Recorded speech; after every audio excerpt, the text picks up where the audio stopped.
So you work at the University of Western Australia with the Australian Research Council Centre of Excellence for the History of Emotions.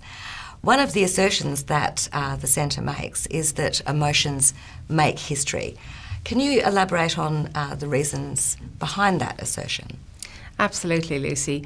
Emotions in the past and the present are embedded in everything we do as humans.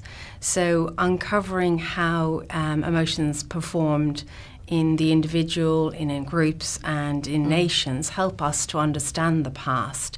And we can do this by looking at how the individual performed, how they interacted with others, and we can use lots of different tools to do this. But by uncovering how these emotions work, we can better understand how the history and the past relates to us in the present, and it also gives us a better understanding of how our emotions can function as well. What are one or two outcomes of the centre that you think are particularly important?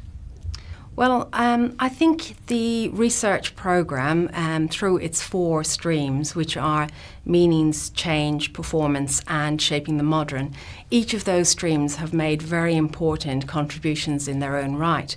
But I believe that overwhelmingly the most important exchange that has come out of this centre is the interdisciplinary work that has gone on. So we have linked academics from history, literature, philosophy, science, and we're all working together. And the second most important outcome is our outreach programs. We have reached the community through our teaching, public engagement, and all of that is very important to make our research accessible. You've recently submitted your PhD on emotions in Shakespeare. In fact, it's been examined and you've passed, and that's fabulous, so congratulations. So can you elaborate a bit on what your project was in your PhD? I situated myself in the Centre of Excellence for the History of Emotions, so I've looked at the use of colour to express emotions in Shakespeare's works. So drawing on theories that were current at the time, such as theories of sight, material culture or the body, I have sort of uncovered new ways of doing and performing and acting out those emotions, which can make his plays a lot more relevant to us today and sort of given us a fresh way of seeing and enjoying that entertainment that is so rich. So Breed, how did the early modern period understand emotions, and what influenced the way that Shakespeare and his contemporaries may have understood emotions? Well, there was a lot of interest amongst a lot of writers at this time in emotions, or what they decided to call them was the passions. So we have Thomas Wright, who published a book in 1601, and this is called The Passions of the Mind in General. It was a very popular book, went through many editions, so we had lots of people reading it at this time. And here he discusses at length how these passions or the emotions should be tempered by reason. So we should exert our control and we shouldn't allow ourselves to experience an excessive amount of emotion or passions. So in our first Hamlet speech, Hamlet himself refers to this. So I'll just read you that quote.